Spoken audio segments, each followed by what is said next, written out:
2025 Regent Place, apartment C9, 2-bedroom. As you walk down the hallway, to your left is the common space area, as well as the kitchen.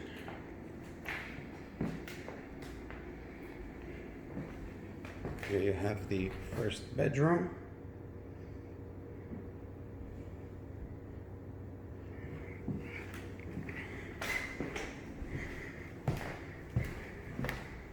The second bedroom.